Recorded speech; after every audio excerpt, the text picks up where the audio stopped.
Igama lami ndinguzweli Nokhayelitsha sikwaNonceba eKhayelitsha apha eLitha Park. Siza kuncokola ke noSisithozama sive intoba ingaba benza ntoni apha. Sisithozama masikwamkele kwimbatho.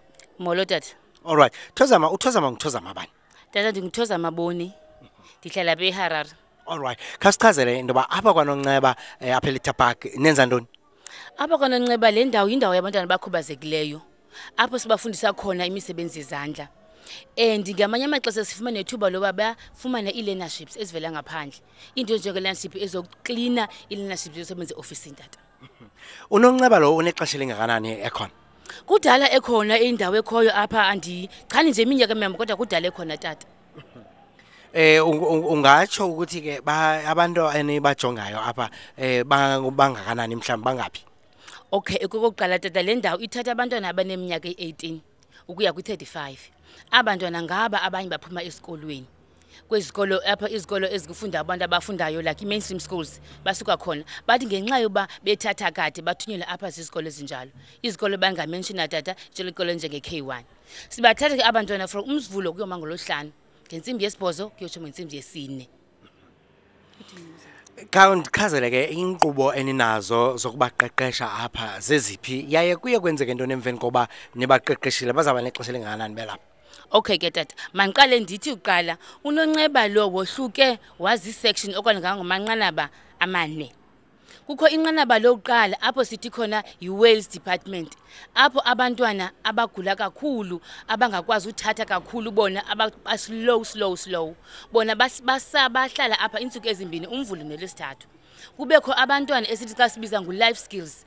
U-life skills naye ngulo ufuna ukumonitorisha 24/7. Une-program suka 8:30 to 4:30. Ii-programs ezohlukeneyo etatuzweni. Siye ke ngoku ku-work skills. Xa usuka ku-life skills uye kwenye program qala ekuthiwa i-PTP. Lapha kule program ke ufundiswa ukukhatha, ukuphatha ngezandla, ikhalazi, uzohlula, ukubala yonke lonto. Usuka kwapha ke tata uya kwa-work skills. Ka-work skills ke sithi ngabantwana beke ngoku abakwazi uhamba, abakwazi ubhala, abakwazi ukuva, abakwazi ukuthi carry out instructions. Suka apho ke ngoku siye kwenye inqanaba lokugqibela esithi open labour market. Apho ke ngoku sibafundisa khona sine-courses eziyi-2 ngoku, i-hygiene and cleaning NTF level 1 kunye ne-admin. Apho ke ngoku xa benza le admin baseklasini for 2 weeks enye 2 weeks baye kwi-practice bapractice le nto bayifunda esikoleni. Iyafana ke nakweli candelo loklina. Bayaklina ezinto bazifundiswa eklasini zezi babuya bazenze kwi-community. Siye sibafunele indawo esithi xa sisibiza yi-placement. Apho sibaplacea khona sibabona bayenze le nto sibayenza bayenzayo. Baye babuye baqashwe? Bayabuya baqashe tata. Kunyaka opheleyo inani besinayo bingu-65% abantwana abaqeshiweyo. Wow. Indawo ezilapha eKhayelitsha nezinye ezingaphandle kuma-Alexander Hospital sinabantwana baphangela pha. Xa siqukumbela ke Sisithozama inkxaso yabantu apha ekuhlaleni ingakanani kuni Nonceba apha eLitha Park? Tata uqala kwam kulo nyaka kupheleyo abanye abantu bebengayazi ba kukho kwa into enguNonceba.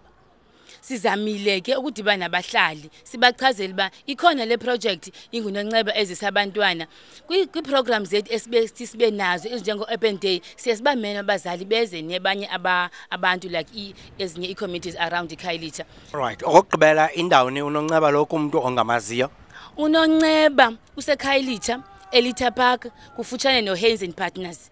Uba uyehla ngestrato esiya eMitchells Plain kuthiwa siSpine Road le ndlela ne siSpine Road kwaCaltex Garage uyangena ujike kwindlela ese-right yokuqala isekoneni kwa-number 1 eKhwebula Street tata. All right, enkosi kakhulu. Yabulela tata. All right. Ukhali ke lo besincokola naye apho ke nguSisithozama Boni nonguye ke ophethe apha kwaNonceba kambe ke mhlawumbe ubungazi bakwenziwa ntoni ngoku uyazi ungafaka isandla uba uyakwazi.